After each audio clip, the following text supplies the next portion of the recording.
Hello friends, कैसे हैं आप लोग। मेरे चैनल रूही एडुकेटर पे आप लोगों का बहुत वेलकम है फ्रेंड। और मैं हूँ रूही और आज मैं आप लोगों के लिए जो चैप्टर ले करके आई हूँ फ्रेंड, वो जो हम लोगों ने ह्यूमन हेल्थ एंड डिजीज़ का चैप्टर स्टार्ट किया था और उसके हम लोगों ने काफ़ी एमसीक्यूज़ भी कर लिए थे, जिसमें मैंने कि इम्यूनिटी सिस्टम भी बताया हुआ था। तो आप लोग प्लीज़ उसको ज़रूर देखिएगा। और आज मैं जो लेकर के आई हूँ उसी के आगे का कंटिन्यूएशन है, जिसमें हम लोग डिजीज़ के बारे में क्वेश्चंस करेंगे एंड डिस्कशन करेंगे। तो और जो फ्रेंड, ये जो मेरा जो चैनल है उसमें आप लोग टीजीटी पीजीटी की, बायोलॉजी की एंड टीजीटी साइंस की, नेचुरल साइंस की प्रिपरेशंस बहुत ही अच्छे से और बहुत ही अच्छे क्वेश्चंस के साथ कर सकते हैं। तो चैनल पे जुड़ जाइए। जो लोग नहीं जुड़े हुए हैं, जिन्होंने सब्सक्राइब नहीं किया है, प्लीज़ सब्सक्राइब करिए। और जितने लोग हैं उनको मेरा बहुत थैंक यू। और फ्रेंड, बस एक रिक्वेस्ट ये है कि आप जो आपके और भी फ्रेंड्स हैं जो लोग प्रिपरेशन कर रहे हैं, उनको भी लेक्चर्स वगैरह शेयर करिए, जिससे कि उन तक भी हेल्प पहुंच सके। बहुत से लोग हैं जो कि साइंस की प्रिपरेशन करना चाहते हैं। और आप लोग फ्रेंड तैयारी करते रहिए, पॉजिटिव रहिए। और एग्ज़ाम की डेट जब भी डिक्लेयर होगी, आपकी प्रिपरेशन रहेगी और आपका बस रिवीजन चलता रहेगा। और आपका जितना भी डाउट है वो एमसीक्यू से बिल्कुल क्लियर हो जाएगा। इतने सारे एमसीक्यूज़, इतने सारे क्वेश्चंस मैं दूंगी आपको कि आपको कोई भी डाउट नहीं रहेगा। आप देख लीजिए, चैनल पे आ जाइए। बहुत सारे बायोलॉजी के एमसीक्यूज़ बहुत ही ज़्यादा नंबर में अच्छे अच्छे स्टैंडर्ड बायोलॉजी के लेक्चर्स अपलोड हो चुके हैं। फिजिक्स की theory, concept clearing part and MCQ upload हो रही है जो लोग साइंस की प्रिपरेशन कर रहे हैं। और केमिस्ट्री की भी थ्योरी एंड एमसीक्यूज़ मैं अपलोड कर रही हूँ। तो आप लोगों के लिए तीनों चीज़ें यहाँ पे मिल जाएंगी।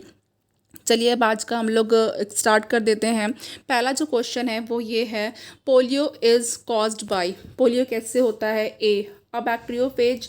B, a virus with single stranded RNA. C, a virus with single stranded DNA. And D है a virus with double stranded DNA. तो देखिए फ्रेंड, ये जो आपका पोलियो है, इसको पोलियो माइलिटिस भी कहते हैं और इसे इनफैंटाइल पैरालिसिस भी कहा जाता है। तो एक और टर्म आपको मैं बता दे रही हूँ, इनफैंटाइल, इनफैंटाइल पैरालिसिस। ओके, ये इनफैंटाइल पैरालिसिस होती है। एंड फ्रेंड, इसका जो पॉजिटिव एजेंट होता है, पोलियो का पॉजिटिव एजेंट जो है वो बहुत ही पहली बात तो ये है, बहुत ही ज़्यादा इन्फेक्शियस डिजीज़ है। और इन्फेक्शियस डिजीज़ है इन्फेंट में और चिल्ड्रन में। और ये एंटीरो वायरस या फिर पोलियो वायरस से होता है। ओके, किससे होता है ये? एंटीरो वायरस, एंटीरो वायरस और पोलियो वायरस भी कहा जाता है। ये पोलियो वायरस से होता है। और ये जो वायरस होता है, इसका जो जेनेटिक मटेरियल होता है वो क्या होता है? आरएनए। इसलिए ये जो वायरस है, ये कैसा वायरस है? ये एक आरएनए वायरस है। ओके, ये जो वायरस है ये आरएनए वायरस है। और जो पहले पोलियो को या पोलियो डिज़ीज़ को इन्फेंट और चिल्ड्रन में ही ज़्यादा देखा गया। लेकिन अब ये जो डिज़ीज़ है वो किसी भी एज के लोगों में देखी जा रही है। ओके, तो ये जो पोलियो है वो हर एज के लोगों में अब देखी जा सकती है। और जो पोलियो वायरस है वो एलिमेंट्री कैनाल में मल्टीप्लाई करता है। ओके, जो ह्यूमन की एलिमेंट्री कैनाल है, यानी अगर किसी बच्चे में हो गया तो ये किस में करेगा? एलिमेंट्री कैनाल जो हमारी होती है, ओके, उसमें मल्टीप्लाई करता है, एलिमेंट्री कैनाल में। तो नाउ ये एलिमेंट्री कैनाल में मल्टीप्लाई करेगा वहाँ पे। उसके बाद ये कहाँ पे जाएगा? देन उसके बाद ये लिम्फ में जाएगा, हमारे लिम्फ में।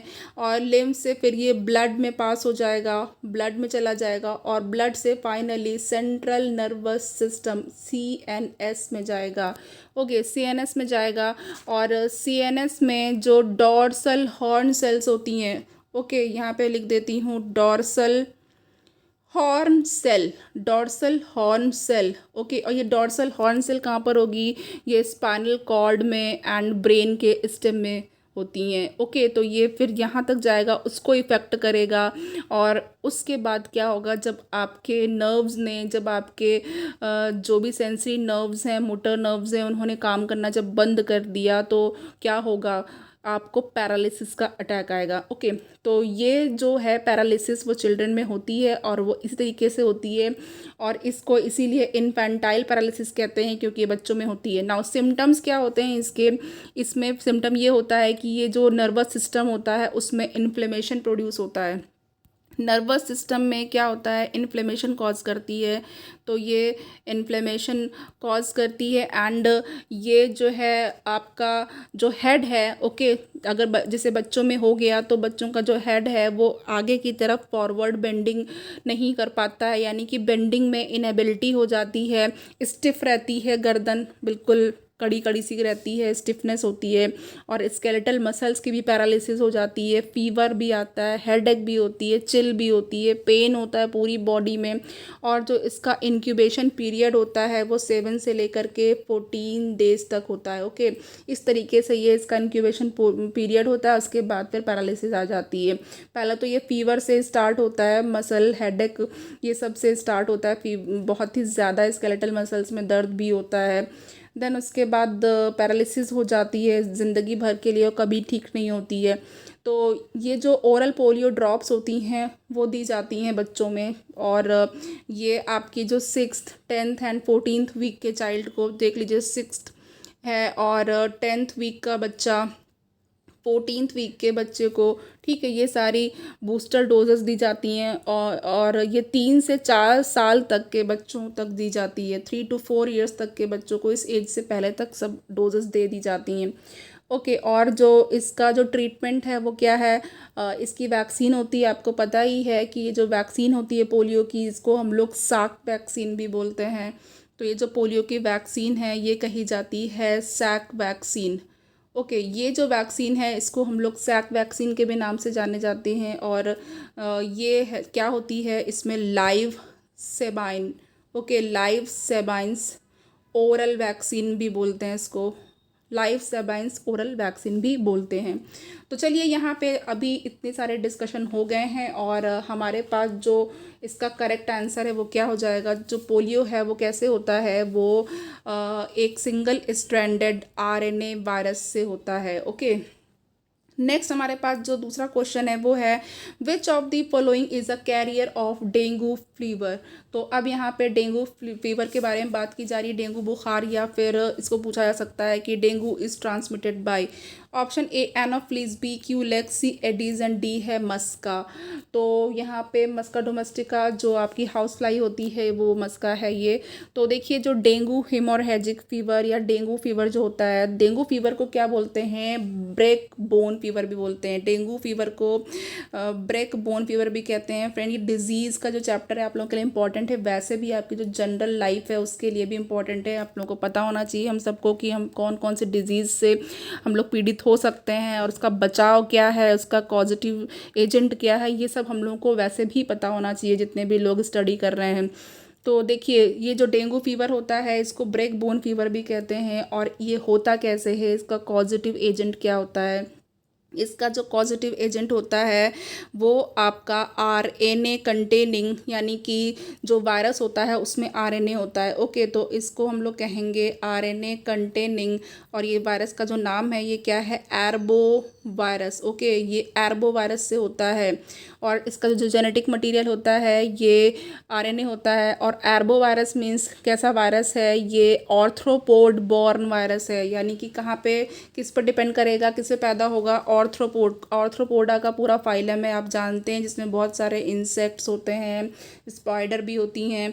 तो ये ऑर्थ्रोपोड बॉर्न को क्या कहते हैं, हम लोग ऑर्थ्रोपोड बॉर्न को कहते हैं एर्बो वायरस। और फ्लेवी वायरस ग्रुप जो है, ओके, देखिए एक और नेम आपको पता चल गया, ये नेम है फ्लेवी वायरस। तो यहाँ पे आर्बो और फ्लेवी दो नाम आपको पता चल चुके हैं, ये फ्लेवी वायरस ग्रुप से होती है और ये येलो फीवर भी कॉज करता है, ओके। किस तरह का फीवर, येलो फीवर भी आप नाम जानते होंगे, तो ये येलो फीवर भी कॉज करता है।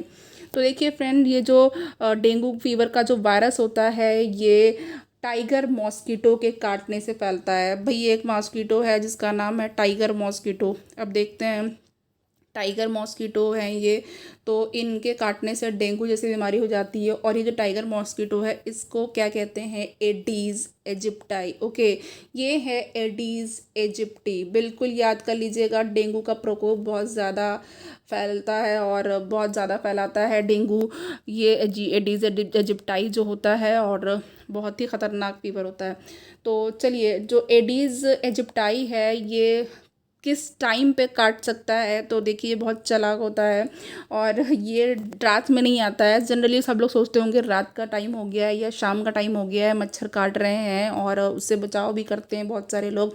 बट ये मेन जो इसका काटने का या फीडिंग का टाइम होता है ये डे टाइम में काटता है। ओके, तो डे टाइम में ये काटता है और ये मॉर्निंग या फिर लेट आफ्टरनून में, मेनली मॉर्निंग सुबह के टाइम या फिर लेट दोपहर में आफ्टरनून में ये काट सकता है।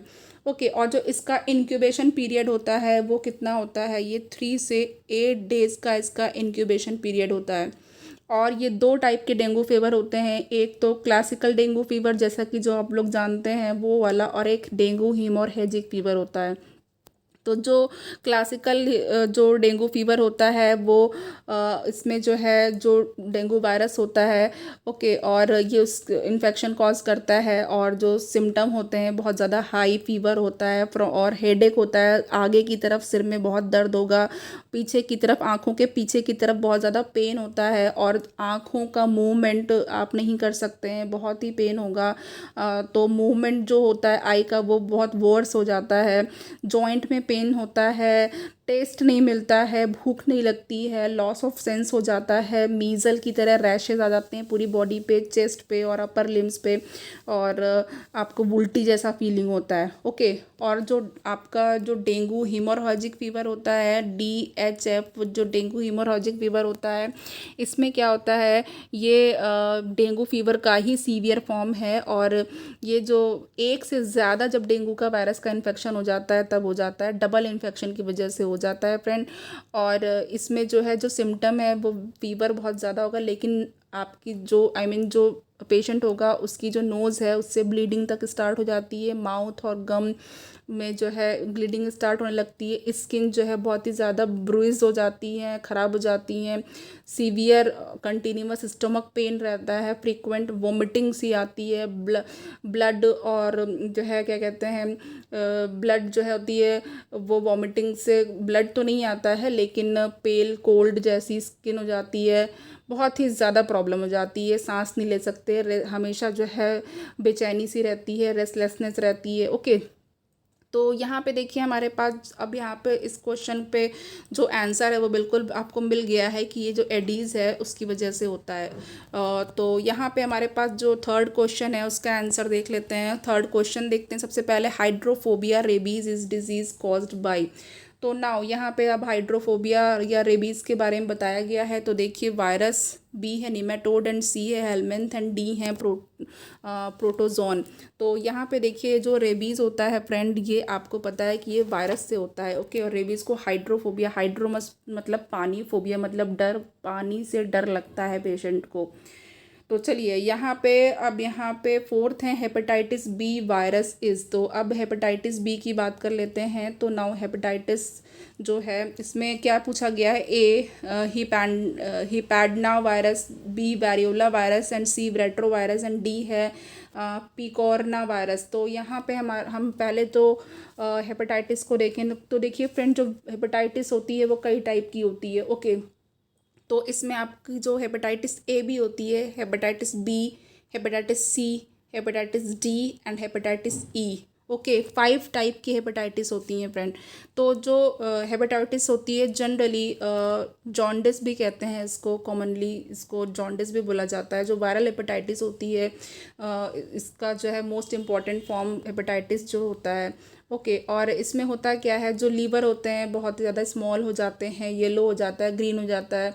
और चूँकि जॉन्डिस या पीलिया का सिम्टम आप सभी लोग जानते ही होंगे। और यहाँ पे जो है स्प्लीन जो होती है वो एनलार्जमेंट हो जाता है उसका। और एक्चुअल में 6 टाइप के वायरल हेपेटाइटिस होते हैं। ओके, 6 टाइप के होते हैं, ए बी सी डी ई और एक जी भी होता है। ओके, लेकिन यहाँ पे जो है अब आपका जो बहुत ही ज़्यादा डेंजरस होता है। ओके, वैसे तो सारे ही हेपेटाइटिस डेंजरस है लेकिन आप लोग हेपेटाइटिस बी के बारे में जानते होंगे जनरली। तो जो हेपेटाइटिस बी है इसमें जो न्यूक्लिक एसिड होता है फ्रेंड, इसका जो वो क्या होता है, डीएनए। ओके, ये डीएनए इसमें प्रेजेंट होता है, यानी कि ये डीएनए वायरस है। और इसमें जो आपका ट्रांसमिशन कैसे होता है, जो आपकी जैसे कि एड्स से ट्रांसमिशन होता है ना, वैसे ही होता है, जैसे ब्लड के थ्रू हो सकता है, नीडल जो होगी इन्फेक्टेड उसके थ्रू हो जाएगा, बॉडी के सिक्रीशन से हो सकता है, प्लेसेंटा के थ्रू हो सकता है, और सेक्सुअल कॉन्टैक्ट से हो सकता है। ओके, तो अब यहाँ पे देखिए हमारे पास जो हेपेटाइटिस बी वायरस है वो कैसा वायरस है, तो यहाँ पे जो हमारे पास जो करेक्ट ऑप्शन है वो हम लोग देख लेते हैं फ्रेंड। तो जो 4 है इसका करेक्ट ऑप्शन हो जाएगा हिप एडना वायरस। ओके, तो 4 का ए हमारे पास बिल्कुल करेक्ट हो जाएगा। तो ए ऑप्शन हम लोग देख लेते हैं। 5th को करते हैं, aedes aegypti is a vector of A both dengue and yellow fever, B dengue fever, C yellow fever and D Japanese encephalitis. तो यहाँ पे हमारे पास जो करेक्ट ऑप्शन हो जाएगा 5 का वो both dengue and yellow fever हो जाएगा। ये दोनों का ही वेक्टर होता है जी, एडीज एजिप्टाई यानी जो टाइगर मॉस्किटो होता है। ओके, बहुत ही भयंकर भयंकर बीमारियों को लेकर के चलता है, इनके ऊपर बहुत जिम्मेदारी होती है बीमारियां फैलाने के लिए। तो चलिए 6 की बात करते हैं। Pulse polio programme is organised in our country. A to cure polio, B to eradicate polio, C to spread polio and D none of these. तो फ्रेंड यहाँ पे जो पल्स पोलियो प्रोग्राम है वो किस लिए चलाया गया, वो आप सभी जानते हैं कि पोलियो को इरेडिकेट करने के लिए, उसका उन्मूलन करने के लिए चलाया गया। ओके, 7 है, which of the following is not a water borne disease, A asthma, B cholera, C amoebiasis and D none of these. तो फ्रेंड यहाँ पे ये भी अच्छा एंड कॉमन क्वेश्चन है। तो देखिए यहाँ पे जो 7 का ए बिल्कुल करेक्ट हो जाएगा। जो एस्थमा होता है ये वाटर बॉर्न डिजीज़ नहीं है फ्रेंड। ओके, बाकी जो कोलेरा है वो वाटर बॉर्न डिजीज़ है और एमीबियोसिस भी है। नेक्स्ट हमारे पास जो क्वेश्चन है वो 8th है। 8th देख लेते हैं। The following flow chart shows the mode of action of the AIDS virus. Now AIDS virus का जो एक्शन है वो दिखाया गया है। Identify the labelled sequence A B C and D. तो ये देखिए फ्रेंड एड्स वायरस है। नाउ जो वायरस है वो नॉर्मल एनिमल सेल को इन्फेक्ट कर रहा है। तो यहाँ पे ए बताना है कि ए क्या पार्ट है। जो ए है यानी कि रिलीज हो गया है सेल के अंदर। ओके, इट मीन्स इसका जीनोम होना चाहिए। ठीक है ना, उसके बाद फिर आपको बी बताना है एंड सी बताना है यहाँ पे, फिर डी बताना है। उसके बाद फिर आप तो देख ही रहे हैं कि होस्ट सेल से बाहर आ गया है ये। तो अब यहाँ पे हम लोग ऑप्शंस भी देख लेते हैं। ए है, ए में है हमारे पास। चलिए फ्रेंड, मैं यहाँ पे एक काम करती हूँ, यहाँ पे आपको जो करेक्ट आंसर है वही पहले बता देती हूँ। ओके, तो करेक्ट आंसर बताना ज़्यादा सही रहेगा यहाँ पे। तो 8 का हमारे पास यहाँ पे बी ऑप्शन बिल्कुल करेक्ट है फ्रेंड। ओके, कैसे बी करेक्ट है, देखिए यहाँ पे जो ए है वो क्या है, वायरल आरएनए है। तो यहाँ पे ये जो ए है ये क्या चीज़ है, वायरल आरएनए, यानी वायरस जो है इसका ये क्या है, इसका जेनेटिक मटेरियल आरएनए है। ओके, तो ये वायरल आरएनए और ये इसने होस्ट सेल में डाल दिया है, उसको इंट्रोड्यूस कर दिया है। और यहाँ पे जो बी है वो क्या है, वायरल डीएनए है। ओके, एंड जो सी है वो है हमारे पास viral DNA incorporated into host DNA. तो अब यहाँ पे जो बी है वो वायरल डीएनए है और ये जो सी है यहाँ पे क्या हो गया, ये जब वायरल डीएनए होस्ट डीएनए के साथ इनकॉर्पोरेट कर गया है वो है, एंड जो डी है वो न्यू वायरल आरएनए प्रोड्यूस हो गया। तो यहाँ पे जो डी है वो न्यू वायरल आरएनए का प्रोडक्शन है। तो यहाँ पे ये चीज़ आपको पता चल गई है फ्रेंड। तो देखिए अब यहाँ पे फ्रेंड आप जितने भी आपके ये जो पिक्चर या फिर फिगर वाले जो क्वेश्चंस होते हैं फ्रेंड, वो थोड़े से ज़्यादा इन्फॉर्मेटिव होते हैं। इसको देखने से आप लोगों को बहुत सारी चीज़ें रिमाइंड हो जाती हैं और इन्फॉर्मेशन मिलती है। ओके, तो ये क्वेश्चंस अच्छे होते हैं फ्रेंड, इसको आप लोग ज़्यादा ध्यान से किया करिए। और अगर आप लोग जैसे बायोलॉजी स्टडी कर रहे हैं और डायग्राम बना करके करते हैं तो वो मैं कहूँगी वो ज़्यादा आपके लिए बेनिफिशियल होता है। ओके, तो चलिए हम लोग नेक्स्ट क्वेश्चन कर लेते हैं और नेक्स्ट क्वेश्चन में हम लोग देखते हैं क्या है। नाउ यहाँ पे हमारे पास जो नेक्स्ट क्वेश्चन है वो है इसमें जो पहले जो हम लोगों ने अभी तक जो क्वेश्चन किए हैं वो वायरस से होने वाली डिजीज़ थी, और अब है यहाँ पे डिजीज़ कॉज्ड बाय बैक्टीरिया। इसमें हम लोग ऐसी डिजीज़ पढ़ेंगे जो बैक्टीरिया से होती है। तो फ्रेंड इसके पहले मैं आपको थोड़ा सा एड्स के बारे में बता दूं। देखिए जो एड्स है वो क्या होती है, एक्वायर्ड इम्यूनोडिफिशियेंसी सिंड्रोम। ओके, तो ये जो एड्स है इसका फुल फॉर्म वैसे तो सभी लोग जानते ही हैं, ये है एक्वायर्ड। ए फॉर है एक्वायर्ड और आई फॉर है इम्यूनो एंड डी है डेफिशिएंसी, डेफिशिएंसी है ये D for, and S for है सिंड्रोम। ओके, तो जो एड्स है वो एक्वायर्ड इम्यूनो डिफिशियंसी सिंड्रोम है, और जो इसका वायरस है वो क्या होता है, वो HIV होता है। ओके, तो अब देखिए ये जो एड्स होता है फ्रेंड, वो एक डिसऑर्डर होता है, और इसमें होता क्या है, ये सेल मीडिएटेड इम्यून सिस्टम का डिसऑर्डर होता है, cell mediated immune system. Okay friend, ये जो इम्यूनिटी और इम्यून सिस्टम के बारे में मैंने अपने इसी चैप्टर का जो पहला पार्ट है, यानी कि जो लास्ट लेक्चर मैंने जो अपलोड हुआ है, आप उसको देखिएगा, जिसमें जिसमें मैंने इम्यून सिस्टम के बारे में बताया हुआ है, बहुत अच्छा है वो, उसको आप लोग देखिएगा प्लीज़। तो सेल मीडिएटेड ये आपका जो इम्यून सिस्टम है उससे रिलेटेड डिजीज़ है। ओके, तो यहाँ पे आप लोग इसको देख सकते हैं। नेक्स्ट जो आपका इसमें होता क्या है, इसमें जो number of helper T cells होती हैं, ओके, जो हेल्पर टी सेल्स होती हैं इनके नंबर्स बहुत ही कम हो जाते हैं, रिडक्शन हो जाता है इनके नंबर में। फिर क्या होता है, फिर ये स्टिमुलेट करती हैं बी सेल को स्टिमुलेट करती हैं कि वो एंटीबॉडी का प्रोडक्शन करें। और फ्रेंड, मैंने अपने लेक्चर में बता चुकी हूँ, लास्ट लेक्चर में, जो इसी पे बेस्ड है, कि जो बी सेल्स होती हैं सिर्फ वही एंटीबॉडी का प्रोडक्शन करती हैं। ओके, तो अब इस केस में होता क्या है, इसके बाद ये जो नेचुरल डिफेंस होता है वायरल इन्फेक्शन के लिए वो ख़त्म हो जाता है, लॉस होने लगता है उसमें। तो और अब यहाँ पे देखिए, ये जो पॉजिटिव एजेंट होता है एड्स का, वो क्या होता है, इम्पॉर्टेंट है, ये HIV होता है। और HIV की अगर मैं बात करूँ तो ये एक रेट्रो वायरस होता है फ्रेंड। और रेट्रो वायरस की अगर मैं बात करूँ तो ये जो रेट्रो वायरस है, इसमें रिवर्स ट्रांसक्रिप्टेज एंजाइम पाया जाता है, और इसके अंदर ये कैपेबिलिटी होती है कि ये RNA से DNA बना सकता है। वैसे तो आप लोगों को पता है कि DNA से RNA का बनना ट्रांसक्रिप्शन होता है, बट रिवर्स ट्रांसक्रिप्शन में RNA जो है वो DNA बनाता है। ओके, टेम्पलेट की तरह काम करता है। यहाँ पे जो आपने पिछला, यहाँ पे जो अभी पिक्चर देखा है वो यही है। ये जो है, पहले इसने अपना RNA इंसर्ट किया, देन RNA से क्या बना, यहाँ पे DNA बन गया है, ट्रांसक्रिप्शन हुआ है फ्रेंड यहाँ पे। तो देखिए, तो ये जो होता है HIV, वो रेट्रोवायरस होता है, और ये हेल्पर टी सेल्स पे अटैक कर देता है। नाउ अगर हम लोग ये जो वायरस है इसके बारे में अगर बात करें तो ये सिंगल स्ट्रैंडेड RNA फिलामेंट होता है। ओके, सिंगल स्ट्रैंडेड RNA होता है इसमें। ओके, और ये जो है आप एंजाइम के बारे में मैं बता ही चुकी हूँ कि ये रिवर्स ट्रांसक्रिप्टेज एंजाइम से एसोसिएटेड होता है, ये एक रेट्रोवायरस होता है। ओके, तो चलिए अब हम लोग आगे बात कर लेते हैं डिजीज़ कॉज बाय बैक्टीरिया में। तो इसमें जो फर्स्ट क्वेश्चन है, diphtheria disease is connected with, कि जो डिप्थीरिया डिजीज़ है वो किससे कनेक्ट होती है। तो फ्रेंड देखिए, हमारे पास DPT का टीका भी लगता है बच्चों को। ओके, तो नाउ A है lungs, B liver, C throat and D है ब्लड।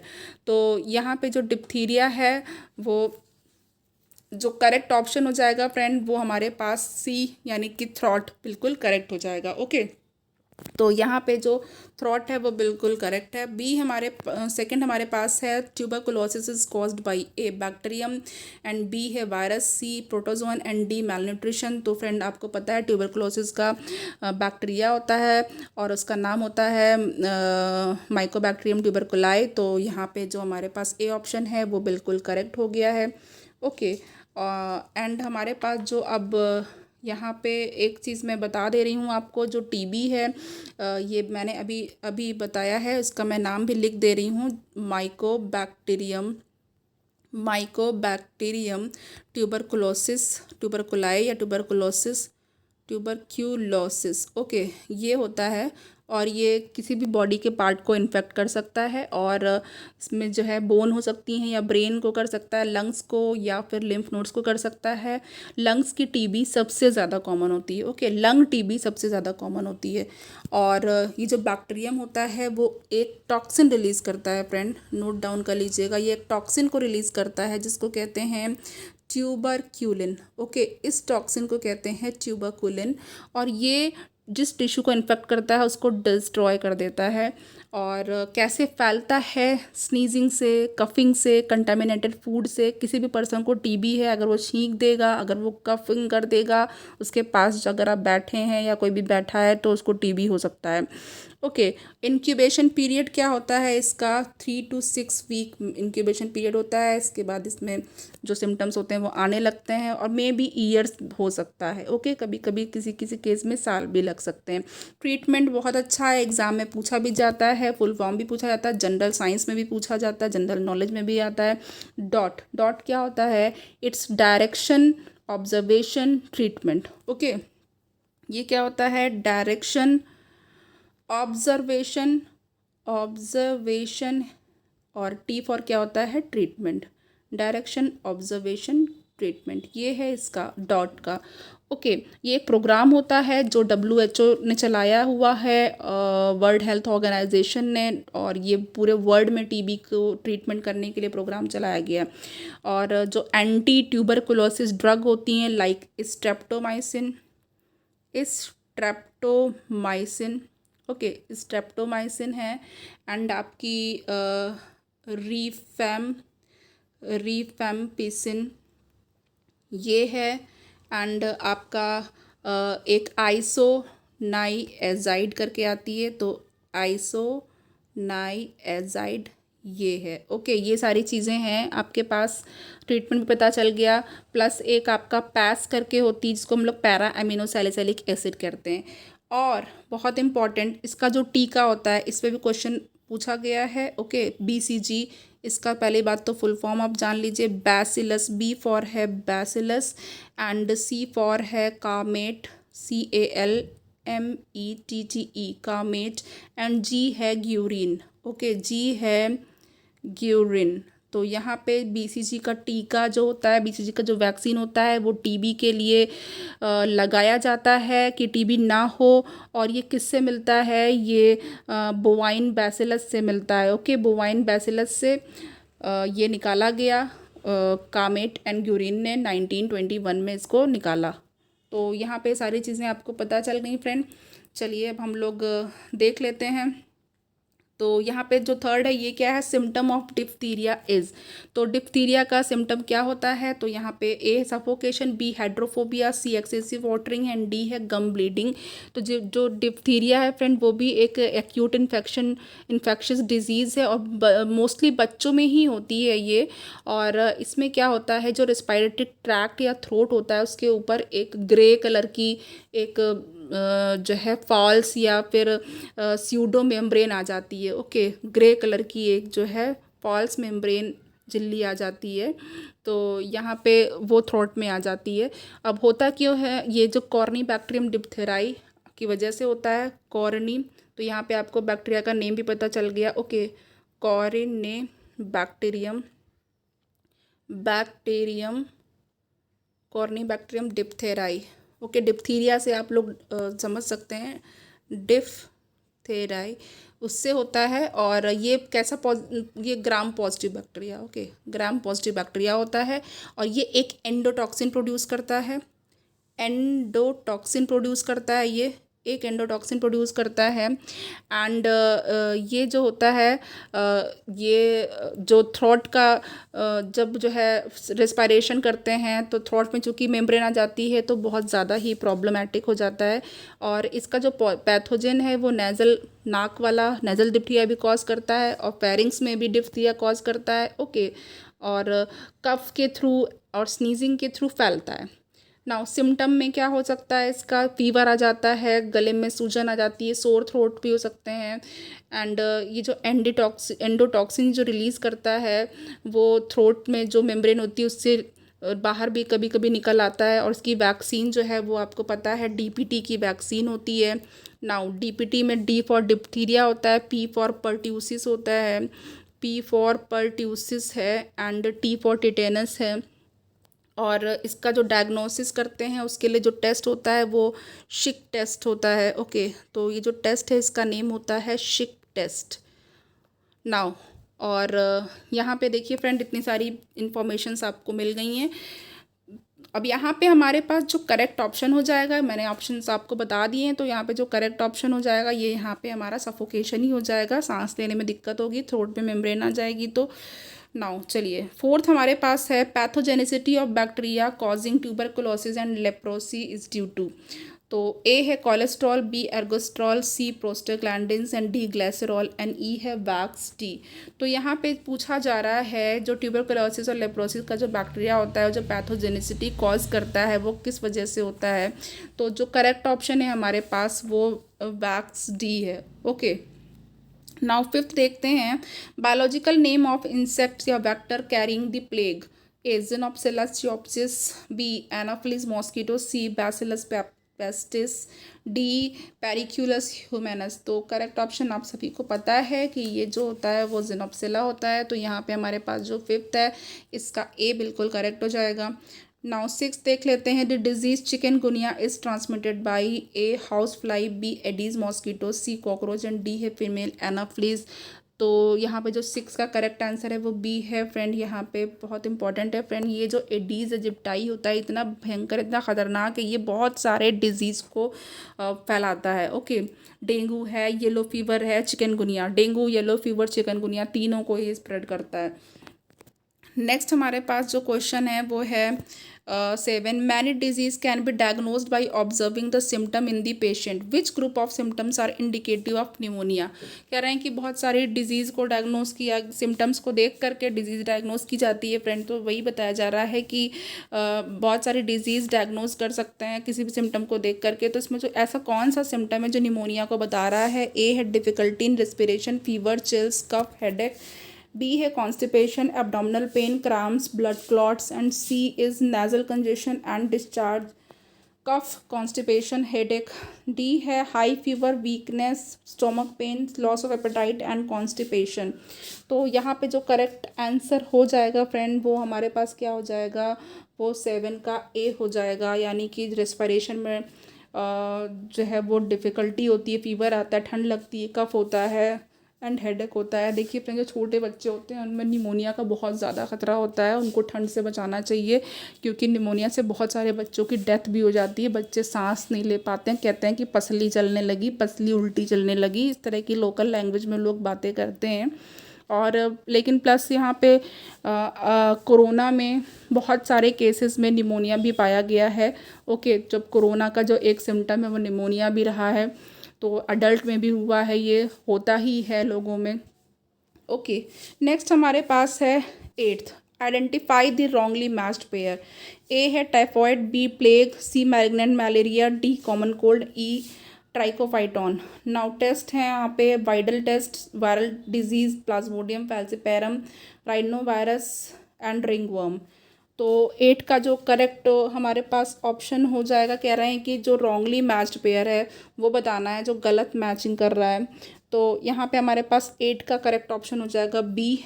ओके, यहाँ पे देखिए जो टाइफॉइड है उसके लिए वाइडल टेस्ट होता है, बिल्कुल करेक्ट है। मैलिग्नेंट मलेरिया जो होता है वो प्लाज्मोडियम फैल्सिपेरम से होता है, बिल्कुल सही है। कॉमन कोल्ड राइनो वायरस फैलाता है, बिल्कुल करेक्ट। ट्राइकोफाइटॉन से रिंगवर्म होता है, ये भी बिल्कुल करेक्ट है। तो क्या करेक्ट नहीं है कि जो प्लेग है वो एक वायरल डिजीज़ है, नहीं, प्लेग जो है वायरल डिजीज़ नहीं है। ओके, नेक्स्ट हमारे पास देख लेते हैं कौन सा है।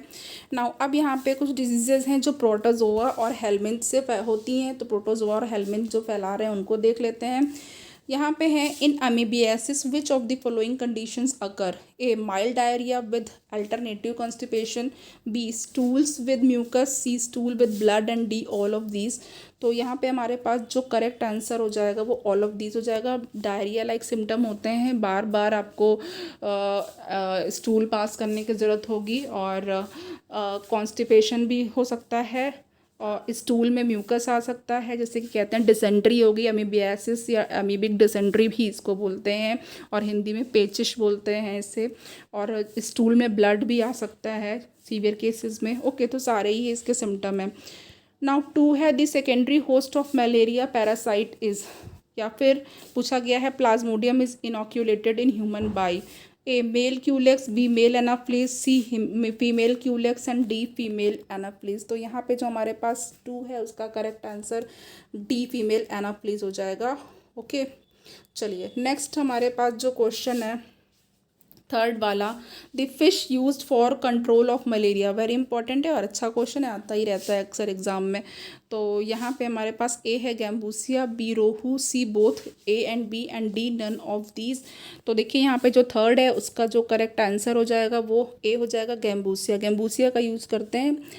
तो यहाँ पे हमारे पास नेक्स्ट क्वेश्चन है फ्रेंड फोर्थ वाला। फोर्थ में देख लेते हैं क्या है। Person suffering from malaria feel fever when A. Exoerythrocytic cycle is completed. B. Signet ring stage is formed. C. When RBC generally ruptured and hemozoin granules are released. And D. All of the above. तो देखिए एक person है जिसको malaria आ रहा है, तो जो fever आता है वो कब आता है, जो मलेरिया का फीवर आ रहा है उसे, तो ये फीवर कब आता है, किस स्टेज पर आता है।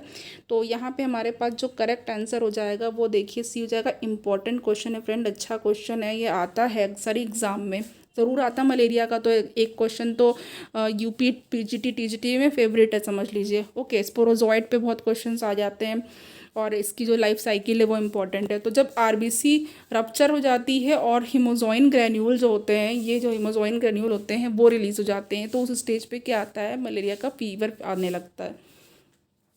नेक्स्ट हमारे पास है 5, entamoeba gingivalis lives in the A intestine, B colon, C pus pockets of pyorrhoea and D intestine and colon.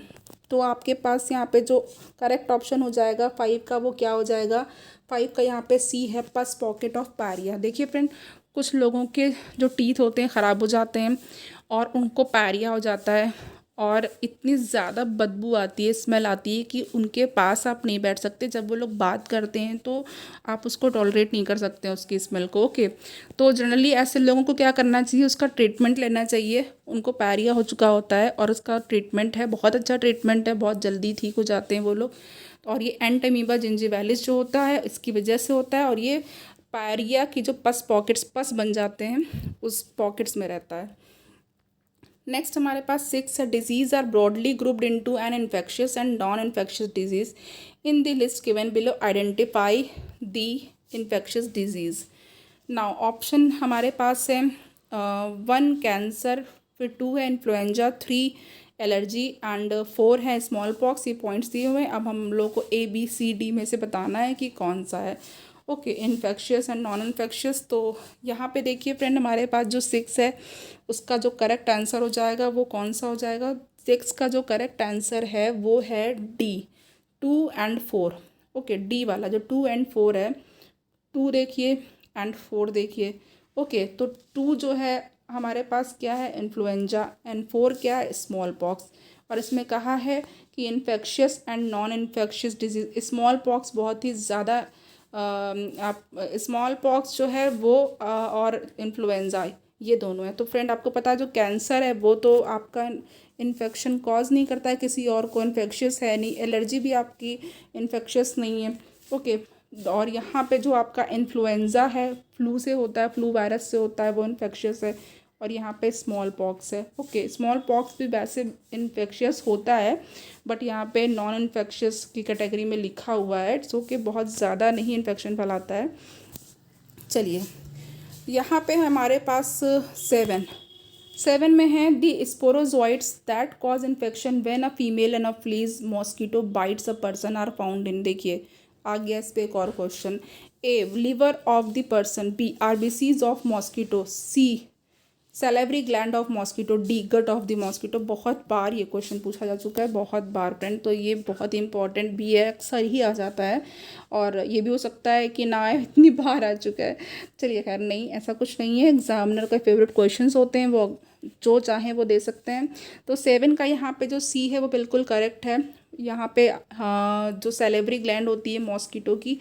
Okay, तो जब कोई भी फीमेल एनोफ्लीज मॉस्किटो जो है वो जब बाइट करती है, लेकिन यहाँ पे एक क्वेश्चन ये भी आ चुका है कि जो इन्फेक्टेड फीमेल एनोफ्लीज होगी उसके बाइट करने से होगा या नॉर्मल वाली से। तो जो इन्फेक्टेड वाली है वो जब बाइट करेगी तो क्या होगी, वो अपने स्पोरोजोइड को वो सैलिवरी ग्लैंड से जो होगा स्पोरोजोइड उसको ह्यूमन के ब्लड में इंटर करा देगी और उसके बाद फिर डिजीज़ हो जाएगी।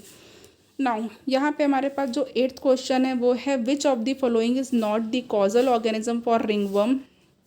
ए microsporum, B trichophyton, C epidermophyton and D है मैक्रोस्पोरम। तो यहाँ पे जो हमारे पास 8 का करेक्ट ऑप्शन हो जाएगा डी। बाकी जो माइक्रोस्पोरम, ट्राइकोफाइटॉन, एपिडर्मोफाइटॉन ये सब जो है रिंगवर्म कॉज करते हैं, जिसको जो एक रिंग के तरीके की जो है संरचना बन जाती है और खुजली होती है, दाद खाज खुजली। तो जो आप रेड से दाने दाने बहुत ज़्यादा छोटे छोटे से हो जाते हैं, रिंग की तरह स्ट्रक्चर बनने लगता है बॉडी पे, स्किन पे। ओके, नाउ यहाँ पे हमारे पास 9 है Schuffner's dots are related to A RBCs of man, B leucocytes of frog, C epithelium of stomach of the mosquito and D है एंटोमीबा हिस्टोलिटिका। तो यहाँ पे हमारे पास जो 9 का करेक्ट आंसर हो जाएगा वो आरबीसीज ऑफ मैन हो जाएगा। ओके, और बिल्कुल ये करेक्ट है यहाँ पे ए ऑप्शन। 10 है which option is correct for the disease caused by protozoan.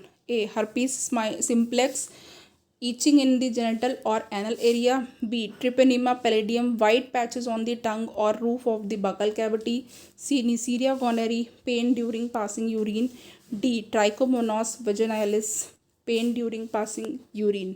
तो यहाँ पे हमारे पास जो 10th का करेक्ट ऑप्शन हो जाएगा वो है डी। ओके, यहाँ पे कहा है ना जो करेक्ट ऑप्शन है डिजीज़ का प्रोटोजोन से होता है उसको बताना है, तो 10th का डी करेक्ट हो जाएगा। ये जो ट्राइकोमोनास वेजिनैलिस होता है ये क्या होता है, इससे जो जब ये डिजीज़ होती है तो डिजीज़ कॉज करता है, तो जब भी यूरिन पास करते हैं तो फिर पेन होता है। ओके, नाउ यहाँ पे हमारे पास डी ऑप्शन करेक्ट हो चुका है। 11th है match the positive organism with their disease.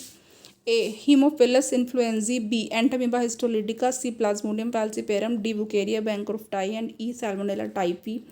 अब ऑप्शन है malignant malaria, 2 elephantiasis, 3 pneumonia, 4 typhoid, 5 amoebiasis. तो यहाँ पे हमारे पास जो करेक्ट ऑप्शन हो जाएगा 11 का वो क्या हो जाएगा फ्रेंड, देखते हैं। यहाँ पे हम लोग मैचिंग कराते हैं।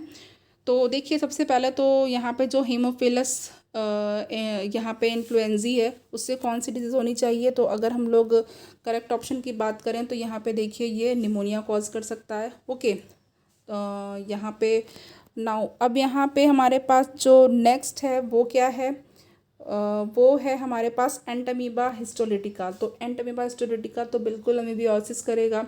नाउ प्लाज्मोडियम फैल्सिपेरम सी का 1 मैलिग्नेंट मलेरिया, बुकेरिया बैंक्रोफ्टाई आपको पता है कि ये एलिफेंटियासिस करता है, और सॉल्मोनेला टाइफी से टाइफॉइड होता है। तो यहाँ पे हमारे पास जो 11 है इसका जो करेक्ट ऑप्शन है वो बी हो चुका है। A3 B5 C1 D2 E4। Now next हमारे पास जो है क्वेश्चन वो देख लेते हैं। 12 Rocky Mountain fever is caused by A virus, B fungi, C algae and D है टिक। तो यहाँ पे देखिए जो 12 है इसका करेक्ट आंसर क्या हो जाएगा, टिक। ओके, ये आप टिक एंड माइट्स जानते हैं ना, तो ये जो टिक होता है उससे होता है। Now Rocky Mountain fever. अब यहाँ पे देखिए फ्रेंड, ये जो आज का लेक्चर है यहीं पर एंड होगा, और जितने भी क्वेश्चंस हैं आप लोग इसको प्रिपेयर करिएगा, इसको तैयार करिएगा, लर्न करिएगा फ्रेंड, नोट्स बनाते रहिए, अपना ख्याल रखिए, लेक्चर को लाइक करिए, शेयर करिए, कमेंट करिए और सब्सक्राइब ज़रूर कर लीजिए। Thank you so much.